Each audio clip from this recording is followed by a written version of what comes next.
TS4 news కి స్వాగతం. నేను సంధ్య. ముందుగా ముఖ్యాంశాలు. ఢిల్లీ కేథడ్రల్ చర్చ్ క్రిస్మస్ ఉదయ సర్వీస్ లో పాల్గొన్న ప్రధాని మోదీ.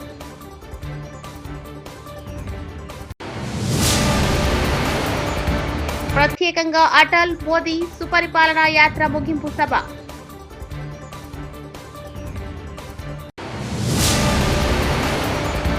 రేవంత్ రెడ్డి, నువ్వు గల్లీ స్థాయి నాయకుడివి అని మళ్ళొక్కసారి నిరూపించుకున్నావు. జగదీష్ రెడ్డి.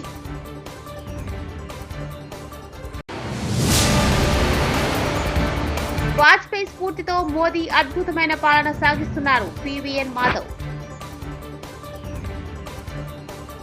నేడు క్రిస్మస్ సందర్భంగా ప్రధానమంత్రి నరేంద్ర మోదీ ఢిల్లీలోని cathedral church of the reduction లో ఉదయపు ప్రార్థనా సర్వీస్ లో పాల్గొన్నారు. ఢిల్లీ ఉత్తర భారత క్రైస్తవ సమాజం పెద్ద సంఖ్యలో హాజరైన ఈ కార్యక్రమంలో ప్రార్థనలు, సాంప్రదాయ క్యారల్స్, హింసలతో సందడి వాతావరణం నెలకొంది.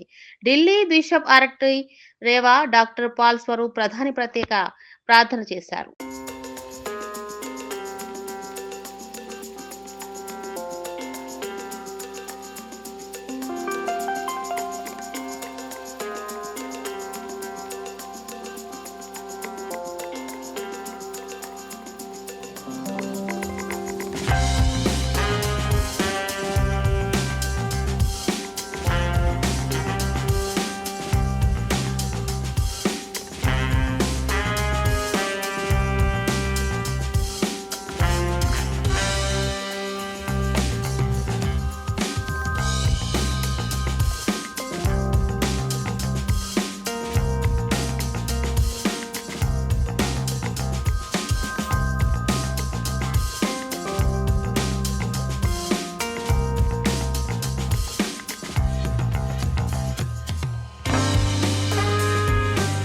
వాజ్పేయి జయంతి సందర్భంగా ఇవాళ సుపరిపాలనా దినోత్సవంగా ప్రకటించారు ప్రధానమంత్రి నరేంద్ర మోదీ. ఈ క్రమంలో అటల్ మోదీ సుపరిపాలనా యాత్ర ముగింపు సభ ఇవాళ వెంకటపాలెం వద్ద నిర్వహించారు. ఈ సభకు ఆంధ్రప్రదేశ్ రాష్ట్ర ముఖ్యమంత్రి నారా చంద్రబాబు నాయుడు, కేంద్ర మంత్రి శివరాజ్ సింగ్ చౌహాన్, బీజేపీ ఏపీ అధ్యక్షుడు PVN మాధవ్, కేంద్ర మంత్రి శ్రీనివాస వర్మ, రాష్ట్ర మంత్రులు కందుల దుర్గేష్, నారాయణ, సత్యకుమార్ యాదవ్, కూటమి పార్టీల ఎమ్మెల్యేలు, ఎమ్మెల్సీలు, నేతలు భారీగా హాజరయ్యారు. బ్రహ్మాండంగా ఈ కార్యక్రమాన్ని ఏర్పాటు చేసినటువంటి municipal administration, urban development authority minister అయినటువంటి నారాయణ గారు, గౌరవనీయులు స్థానిక శాసనసభ్యులు తెనాలి శ్రావణ్ కుమార్ గారు, ఇప్పుడే మీరు చూశారు చాలా సమర్థవంతంగా మాట్లాడమే కాకుండా ట్రాన్స్లేషన్ కూడా చాలా సమర్థవంతంగా చేసినటువంటి సత్యకుమార్ యాదవ్ గారు,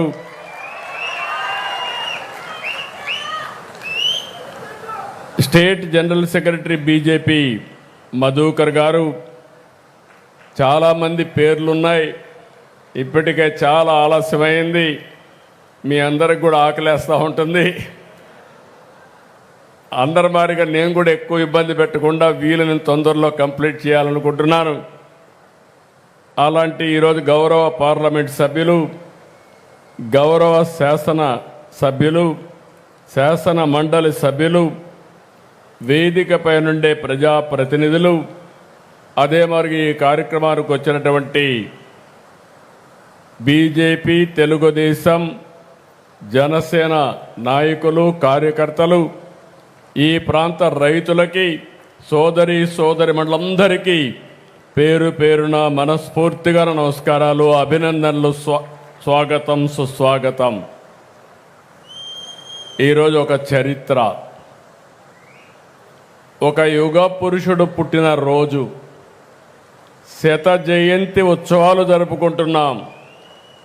అది కూడా ఎక్కడ జరుపుకుంటున్నామంటే దేవతల రాజధాని అమరావతి అయితే ప్రజా రాజధాని ఈ అమరావతిలో జరుపుకుంటున్నాం. చాలా సంతోషపడుతున్నాను. నాకెప్పుడు ఒకే కోరిక, దేవతల రాజధాని ఏ విధంగా ఉందో మనం ఊహించుకుంటున్నాం. అందులో ఒక నమూనాగా ఈ అమరావతి ప్రజా రాజధానిగా ప్రపంచం మొత్తం రేవంత్ రెడ్డినే విద్యాశాఖ మంత్రిగా ముఖ్యమంత్రిగా ఉండి మాట్లాడితే బూతులు మాట్లాడుతున్నాడు. కానీ అర్బన్ రెసిడెన్షియల్ పాఠశాలలో ఉన్న అనాథ పిల్లల కడుపు నిండా అన్నం పెట్టడం చేతనైతే లేదా? హరీష్ రావు నర్సాపూర్ బీసీ రెసిడెన్స్ పాఠశాలలో విద్యార్థులతో కలిసి భోజనం చేసిన మాజీ మంత్రి ఎమ్మెల్యే హరీష్ రావు.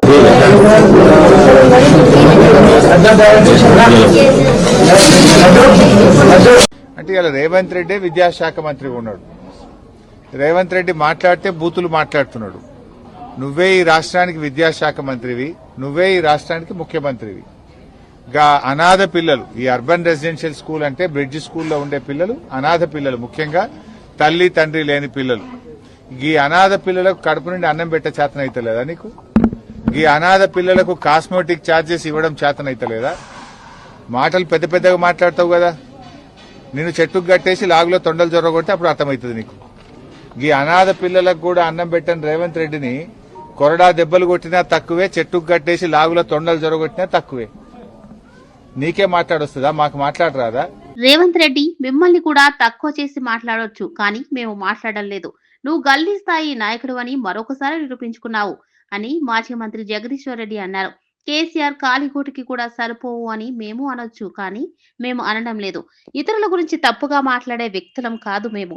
కేసీఆర్ స్థాయికి నువ్వు ఇంకా ఎదగలేదు అని గుర్తుపెట్టుకోవాలి. ఒకటి మాత్రం గుర్తుపెట్టుకోవాలి, సాధారణ ఎన్నికలు వచ్చినప్పుడు నిన్ను ప్రజలు విమర్శించే రోజు వస్తుంది అని మాజీ మంత్రి ఎమ్మెల్యే జగదీష్ రెడ్డి అన్నారు. అనడం లేదు, మాకు విజ్ఞత ఉంది. నీకు కేవలం అది ఒక్క భాష వచ్చు కావచ్చు, మాకు అన్ని భాషలు వచ్చు, అన్ని పద్ధతుల్లో మాట్లాడవచ్చు. విజ్ఞతతో మాట్లాడవచ్చు. ఒకవేళ నువ్వు దాంట్లోనే పోటీ పెట్టుకుందాం అనుకుంటే అది కూడా మాట్లాడవచ్చు.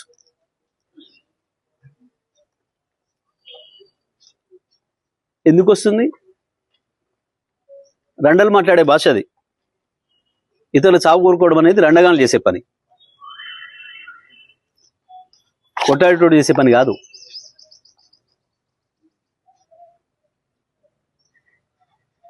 ఒకటి దంతుంటే ఇంకోడు కింద పడి బొర్రెటోడు మాట్లాడే మాటలు అవి, శాపనార్థాలు పెట్టే మాటలు. ఎప్పుడు నీ పెరనని ముట్టుకోలేదే కేసీఆర్? నీది కంపునోరని తెలుసు, నీది మురికాలో కంటే అధ్వానమైన నోరని సంగతి కూడా తెలుసు. నువ్వు కేసీఆర్ స్థాయి కాదు, ఆ విషయం మొదలు గుర్తుపెట్టుకోను. ఏదో తంతే పొరపడ్డాడన్న సామెతతోని అది నిజమైన పద్ధతుల్లో వచ్చి కాసేపటికి ఆ పదవిలో పడుండొచ్చు నువ్వు, కానీ నీది ఆ స్థాయి కాదని మరోసారి నిరూపించుకున్నావు. ముఖ్యమంత్రి స్థానాన్ని దిగదార్చే పద్ధతుల్లో ఎక్కడ మాట్లాడింది? ఎవడన్నా ఎన్నికైనా కొత్త సర్పంచ్లకు చెప్తే కదా,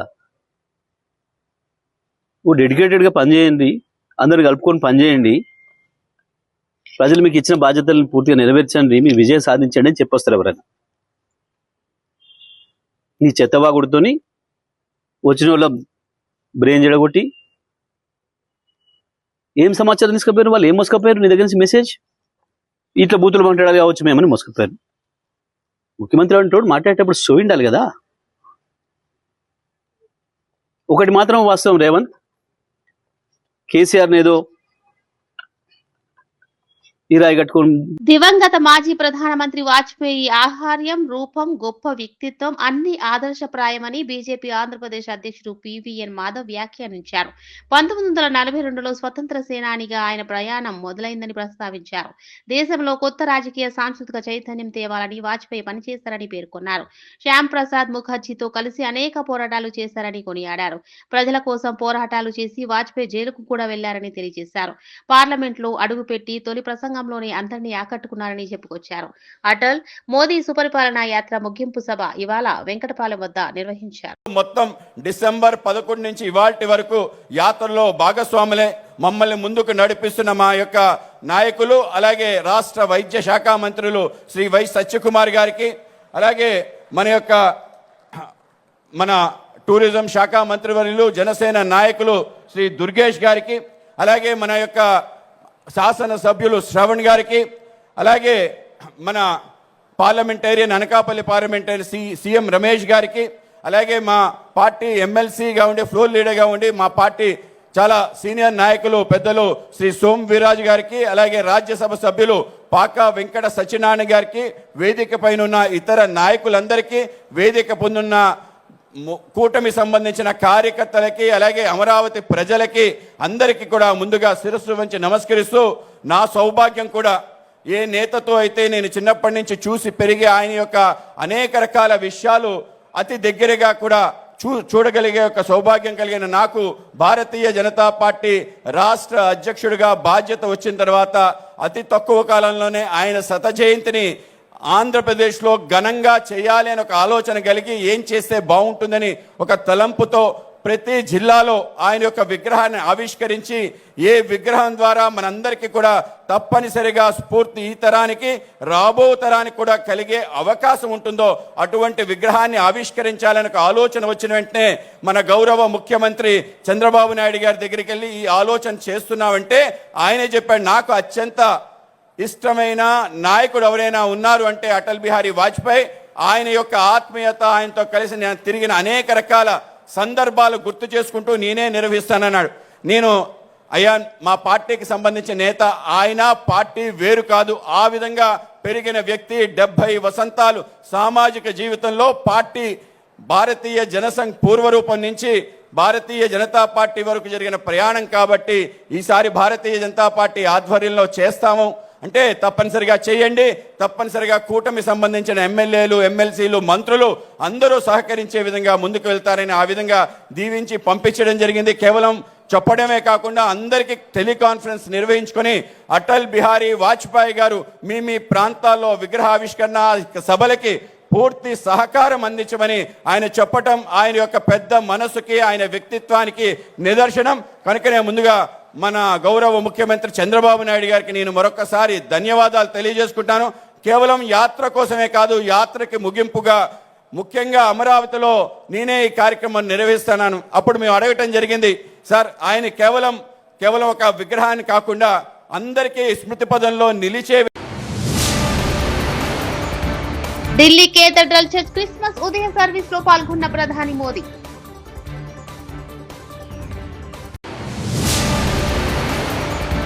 ప్రత్యేకంగా అటల్ మోదీ సుపరిపాలనా యాత్ర ముగింపు సభ.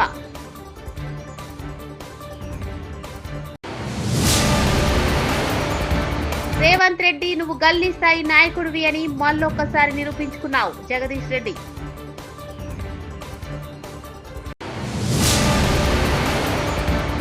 వాజ్పేయి స్ఫూర్తితో మోదీ అద్భుతమైన పాలన సాగిస్తున్నారు, పివిఎన్ మాధవ్. ఇది వాళ్ళ బులెటిన్. మరో బులెటిన్లో మళ్ళీ కలుసుకుందాం. అంతవరకు చూస్తూనే ఉండండి TS4 తెలుగు ఛానల్.